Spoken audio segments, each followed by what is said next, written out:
Hi guys, welcome back to the Brand. Today I'm going to show you a winning fund, and not only that, I'm going to show you 3 methods how you can pick a winning fund for yourself. And if this interests you, continue watching on.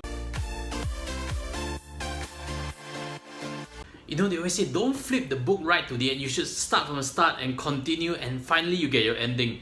But I was preparing this case for you, I realized it's so difficult to conceal the name. So right up front, I'll give it to you. That fund being featured today is First State Dividend Advantage. This fund has been around. It's a stellar fund, but we don't know what's going to happen in future next time.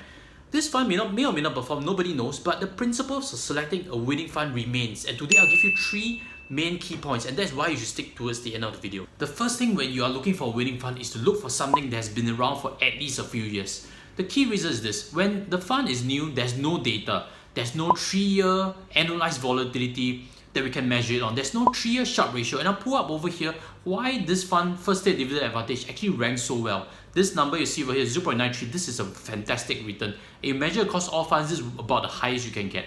And you know, the next thing is, when the fund is new, management is new. And what you do not want is to buy into funds whereby the management is not stable, there's no track record, and the mandate is floppy. This fund, First State Dividend Advantage, invests in the blue chips and is diversified across Asia. They've been doing it for many years. And next part is, when you look for a new fund, typically there are sexy ideas. Right now, if you see the newest funds, they are always into artificial intelligence, disruptive technology, stuff like that. But the ones that are going to be a winning fund are typically things that are solid, they have a good track record. The second thing when looking for a winning fund is look for a fund that has a low drawdown. Look for this website over here, Citywire. They give you a lot of data. And when you don't lose, it's much easier to win. You know Warren Buffett's principle. First principle is do not lose money. Second principle is do not forget your first principle. And it always works. When you do not lose too much, it's much easier to win. And as you see over here, First State Dividend Advantage has actually a very low drawdown, even compared to its index, which is the MSCI ARK'S Japan. First State Dividend Advantage actually has a drawdown back in 2008 over here, as you see, only 38 point something percent. Where actually the index itself fell more than 50%. Singapore STI fell more than 50%. That goes to show that management actually selects blue chips, extremely diversified approach, and really has the ability to really manage downturns a lot. The third key characteristic of selecting a winning fund is the ability for a fund manager to beat the benchmark over the long term. Right off, I'll pull up over here for you to see. First State Dividend Advantage is one of the gems that has successfully done so. Most fund managers are not able to do so. You see over here the chart, it's much better than the benchmark, which is MSCI ARK'S Japan.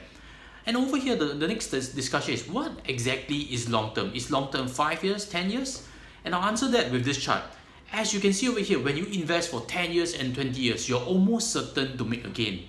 But when your investment period is 5 years or less, it does not make a difference. Between 5 years and 1 year and 1 day, the odds of making a gain is not that high. So when we talk about long term, it's always 10 years and above. So with that, this actually rounds up these 3 key principles on what exactly is a winning fund. The first part of it is it's been around for a long period of time. The second part is it has a low drawdown on its track record, especially using the 2008 financial crisis. And the third part is it's beaten its benchmark over the long term. If you have benefited from this sharing, I'd like to invite you to smash on the like button below and click on subscribe so that you'll get notified whenever we release a video for you, and join our community to be more financially savvy. And with that, I also like to invite you to click on this link, which is on secrets and strategies on how I actually manage investments for my private clients. I think that's going to benefit you a lot. With that, I'll sign off. Take care and goodbye.